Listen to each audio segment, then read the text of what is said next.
ابو كلوز عايزه ابيع الغوشه دي. عيني. يلا بسم الله ورينا. يلا بينا. الغوشه دي 9 جرام و67 مللي معايا يا باشا.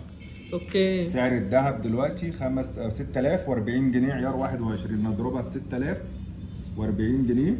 ادي الآلة معايا اهو، 6040 جنيه في 9 جرام و67 مللي عامله 58 و400.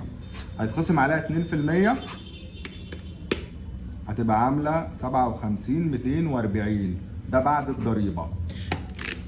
ده ليه بعد الضريبه؟ ليه؟ انا على فكره بنزلك على التيك توك، ولو ما عملتش معايا فوق الصح الناس كلها هتشهد عليك. يا باشا تعالى انا بقول لك يعني ايه الضريبه. يلا بينا. الضريبه دي يا باشا في منها جزء بيتخصم اسمه رسوم سبك.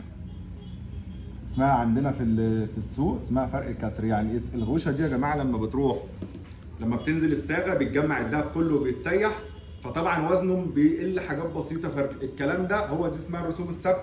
هي دي الضريبه اللي بتدفع في الصاغه. هي مش ضريبه رسميه ولكن عشان موضوع الخسيه، فدي اسمها 1%. ال1% دي تخيل ال1% دي بتبقى يعني بتحمينا من المخاطره من تغير الاسعار، وفي نفس الوقت هي جزء ربحي للمحل. النهارده اي حد هنحول له فودافون كاش هيخصم علينا 1%، لا احنا بنقول لك 1% بس بتحمينا من مخاطره الاسعار وتغيرها، والجزء الباقي ربحي للمحل. ونزل يا باشا على التيك توك مني. هفضحك براحتك. هفضحك. اي